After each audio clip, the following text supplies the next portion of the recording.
rewatch it. It's great show, great film.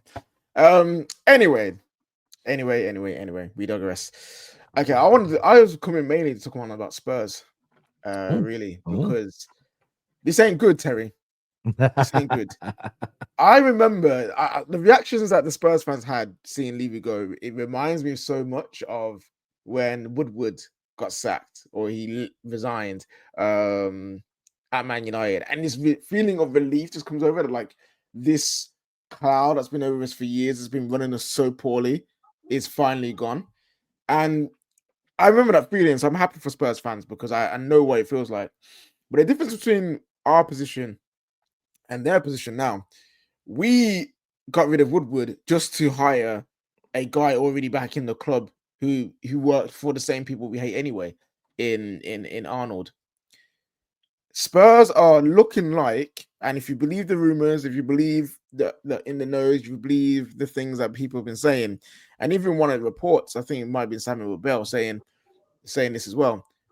Spurs are looking to sell. Spurs, the owners, the Lewis family might sell the club.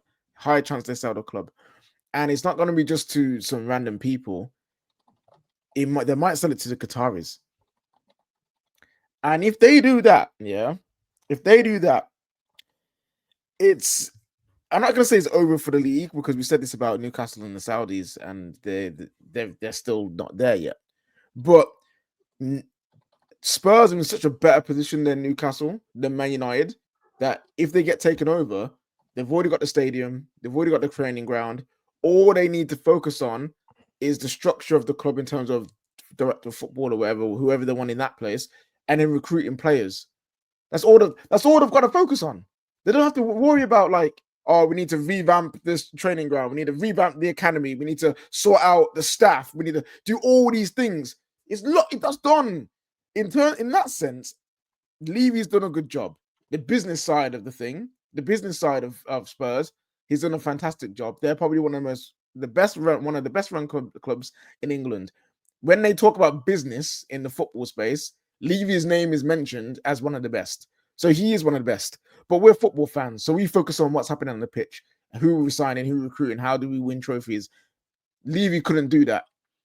He got a trophy in the end, but overall, the positions that they were in, they should have won more. It's funny. Their best ever team, pound for pound, was under Poch, won nothing. One of their worst seasons they've ever had in the Premier League, they win a trophy. You can't plan for that. So yeah, if they get Qatari owners, they will be a problem, in my opinion, for the league because they're already set in terms of everything behind the scenes, and they can just focus on adding the best players, the best managers they can get, and focus on the pitch. And Terry, if that actually happens as well, it's twofold. There will be a problem, but the Man United fan base, oh man, if Qatar end up buying Spurs, the meltdown that Man United fans are going to have is going to be insane. They're going to get angry. They're going to be blaming Sir Jim.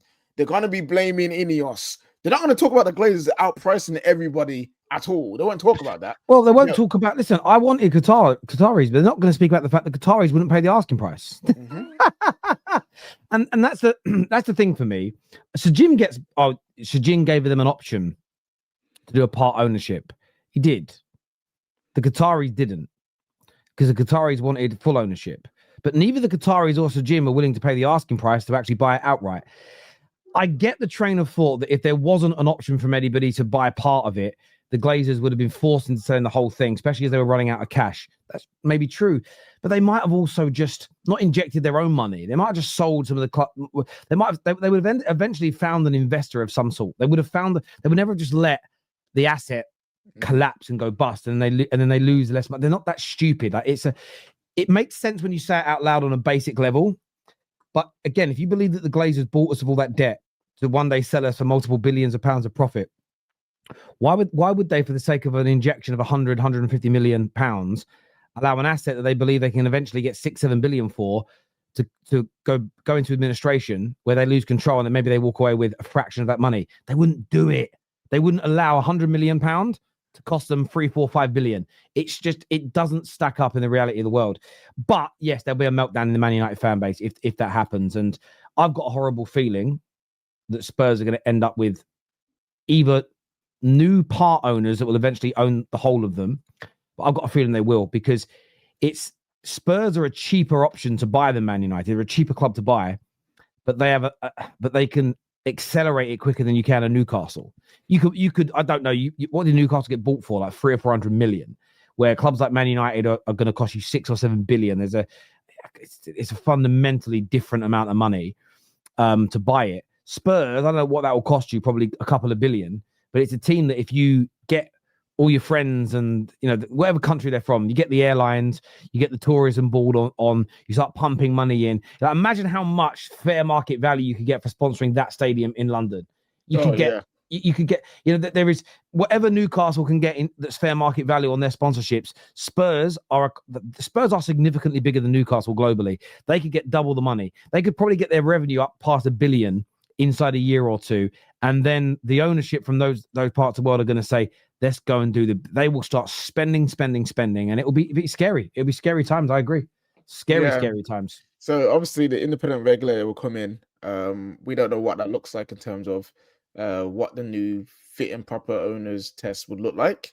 I hope they block them. You know what I mean? I hope they block them. Hopefully it's only just someone not willing to invest in there. Now, but on a serious note, I'll be Spurs fans. I think it's an exciting time for your club seeing this guy gone. I think it means there's a big shift.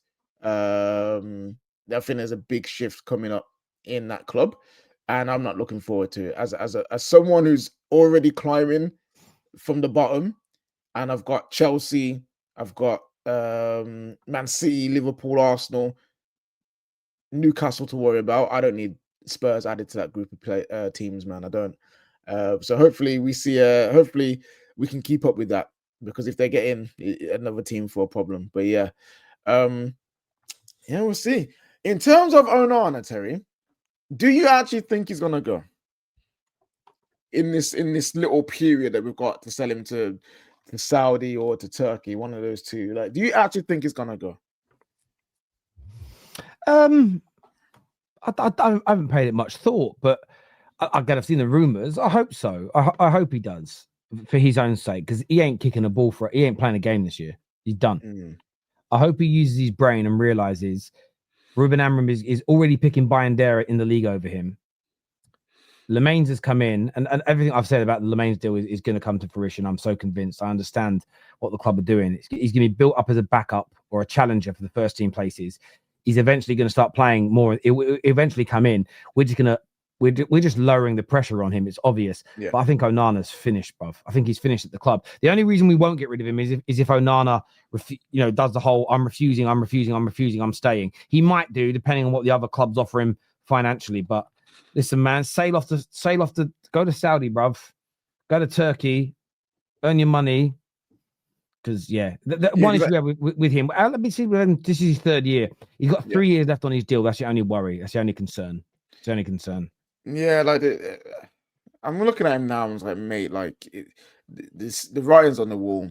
If it's not this summer, it's January. If it's not January, it's next summer. You're not going to be wanted. And I know they keep reporting that Amorim likes him. I understand. He probably is. Like I said yesterday, he probably is a great guy to have it, like just to be around. He's probably a great friend to have, but he's cost Man United so much that you just can't have him around no more. The whole team is nervous when he's in nets, and we can't have that no more. And if you're getting benched for a 23-year-old pretty much unknown player in Le Mans, then that says a lot. That says a lot. What is he, 29? He should be in his prime. It should be in his prime, playing week in, week out. It should be undisputed #1 at whatever club he's at. And he just can't do it because he just makes stupid mistakes all the time. So yeah, like, hopefully we get it. Hopefully he goes. Hopefully, go to Galatasaray. They will love him out there. They will love that kind of guy because they're mad as well. You know what I'm saying? Like, Galatasaray fans, Turkey fans, they're crazy.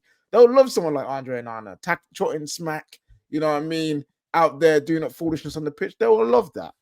Just go out there. Don't stop bothering us, because we need to move on. And the one thing I do appreciating us trying to do.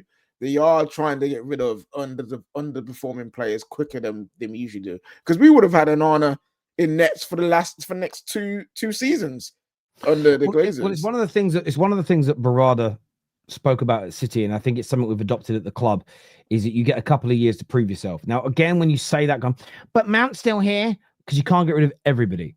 This is where people have got to start engaging their brains. Mount, though, I would say this. Under Amorim, when Mount's been fit, he's been pretty good. Pretty good.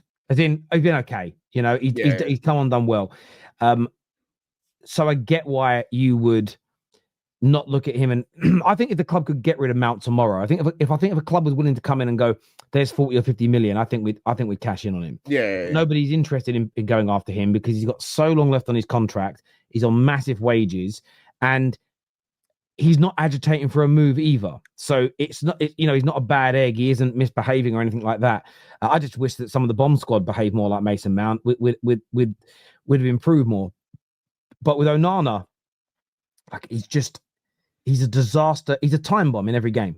Mm-hmm. He's a time bomb in every single game. And yeah, we need to move on from him, no doubt. Let's have a look at some of these comments here that have come in.